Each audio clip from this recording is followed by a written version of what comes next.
was May 15th, I think, when the excerpts, at least the first one I saw, began to drop. You remember it. You were here to discuss all of it.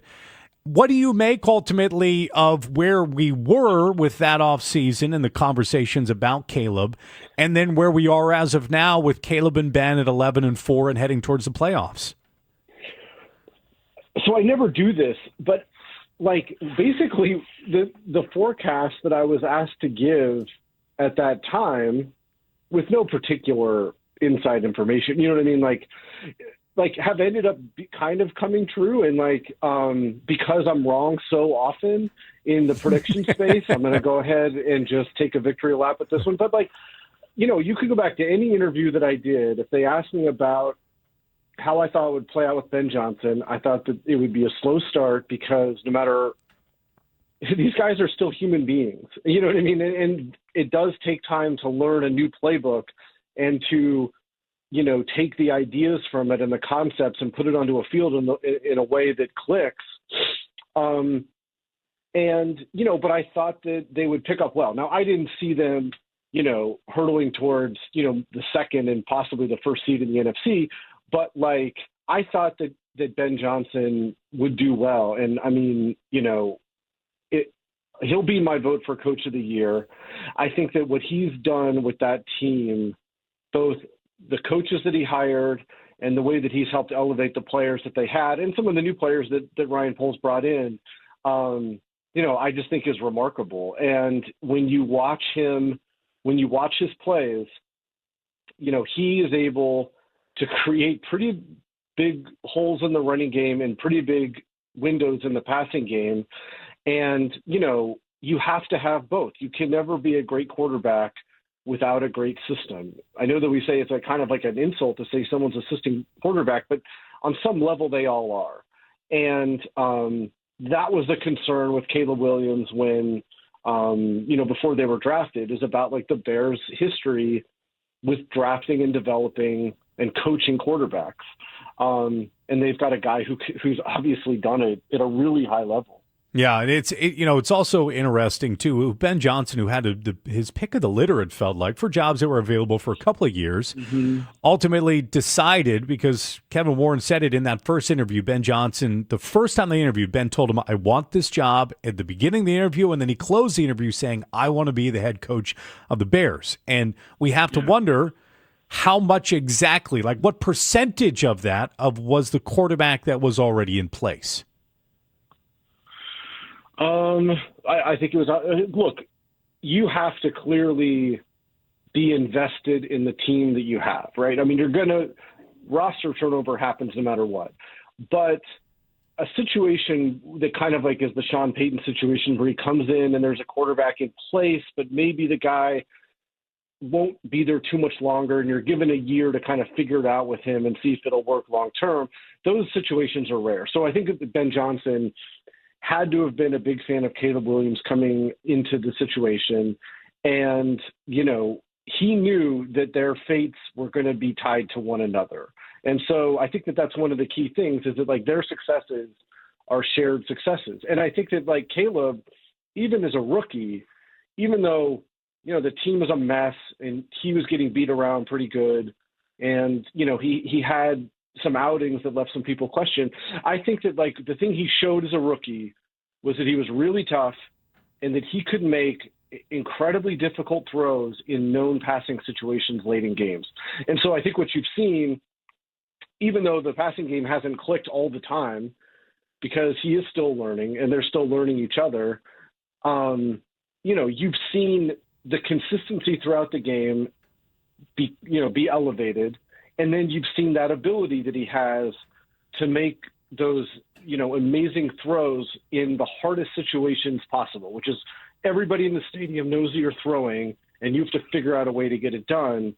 That is really, if I'm a Bears fan, I have a lot of optimism going forward because of the way that these two guys work together and, how Ben Johnson, from a coaching standpoint, is able to help elevate that offense.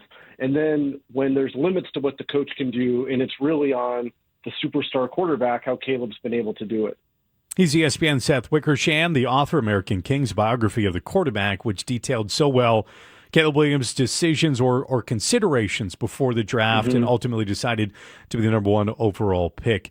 Seth, when was the first time you met Caleb? It goes all the way back to high school, right? No, I met him when he was at USC. And when I initially, I met with a ton of quarterbacks, more than I ended up writing about, because I knew what I wanted to do with the project, but I wasn't sure what characters could kind of help carry it. And, so I met with Caleb kind of thinking that he had helped reinvent the college game in the sense that he was the first true professional amateur quarterback, and, above board multimillionaire and facing all these commercials while he was in college.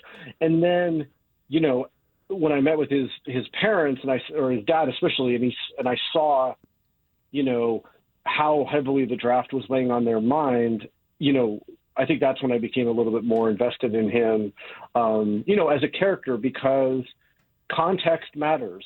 Infrastructure matters, and it matters much more than we'd like to think that it does.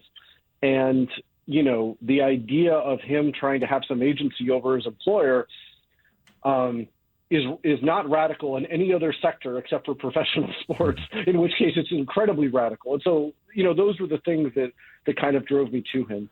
Have you spoken to Carl at all about the success this season? I haven't talked to Carl in a while. But I mean, I think that you can just look at his Twitter feed and you can see how eager he is. And, look, I think that it took a year, but they got what they wanted. And, again, it's an innovative offensive mind whose success is tied to Caleb's. And I think that's the best situation a quarterback can ever be in, because, no matter, these guys are all teams, these teams are obviously a collection of individuals. And even though, we like to think that they're united in the same goal, there often is a lot of kind of cover your ass type of behavior within buildings. And when people's fates are tied, and if the ship starts to sink, one person can't throw water, those are the critical situations that help transcend, a collection of individuals into something closer to a team. I'm Judson Richards with you on 6-7 The Score. We're talking with ESPN Seth Wickersham, author American Kings, a biography of the quarterback. Seth, going back to his time at USC before they drafted him, people that I talked to that said, the thing that's misunderstood about Caleb is he's a pretty genuine guy. And the examples used was he took his offensive lineman to New York for the Heisman Trophy, right? When he had the bobblehead at Chavez Ravine, his offensive linemen were there. And one of the things I've been really impressed with this season, within all of the success that they've having, is the biggest success has been the running game. But you really do get the sense, at least I do, that Caleb is a team-first guy. He really isn't overly obsessed with his statistics, and he does want to win. Is that, but I know that can be challenging if you are kind of isolated by being this pro college quarterback, all the money that you're making. But he does seem like a really genuine individual being team-first. Well, I think so. And I think that, look, there's a tension that all quarterbacks have between being one of the guys and being someone, they talk about how, no matter what game was going on in the locker room, John Elway would just jump in, and just start playing with guys no matter what age they were, whatever it was. Being one of the guys and knowing that at the end of the day, you have to believe in yourself in a way that is almost disconnected from reality. And, it's one of the things that I get into with the book is that, I think that all great quarterbacks deep inside have to believe, or have to talk themselves into believing, that they are kind of special and that they know more than the coaches and, even more than what's rational to believe, because at the end of the day, there is so much pressure and scrutiny and expectation on them and hype, and they're the ones who have to come through. And, they have to do it alone. They have the ball in their hand on every play.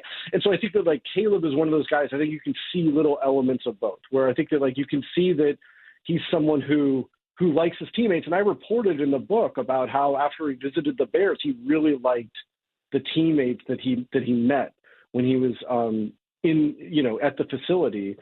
And that helped solidify the decision to not try to blow up the draft. And, then I think you also see the moments where, he refers to himself as going to be Superman or whatever it might be, where he kind of knows that, there is that creative tension that takes place within a huddle and out there on the field. And that to me is like one of the most fascinating things. And it's one of the hardest things for quarterbacks to balance. A lot of them don't do it well. Like Tom Brady was such a guy on that team during the first half of the Patriots run. And then, he becomes, a young father and a husband, and, he's wealthy beyond belief, and his life has more scrutiny on it than any other player in the NFL, if not in professional sports, because of who he was married to. And, you just become separate from everyone else. He told me once, he was like, he was 36 years old, I think at the time. He said, you could not pay me to go out after a game. Like I used to love going out after a game, getting drinks, listen to everyone tell me how great I played. And you could not pay me to do that anymore. I need 8 hours of sleep. I need my hydration, blah, blah, blah, blah, blah. And at one point, Belichick did say to him, like, look, I need you to connect with these guys a little bit more because the separation had gotten so great. And I think that that's something that's really easy, that it can easily happen. And so it's one of those things that as quarterbacks grow older and more famous, they have to figure out a way to manage. Seth, finally, if you were to write a postscript on Caleb, Ben, and the Bears and what we've seen this year, perhaps what we could learn from quarterbacking, what would that postscript be about? Well, again, I think that we talk about system quarterback like it's an insult. Yet they are all system quarterbacks. John Elway is the least system quarterback ever, and look at his statistics under Dan Reeves and look at his statistics under Mike Shanahan. I mean, they are night and day different, and the difference is the system and the quality of teammates around them. And so I think that, even though these guys are American kings, and even though, they're kind of born and bred from a young age, which is, Caleb was an example of that, and I really wrote a lot about the pressure that he put on himself as a child.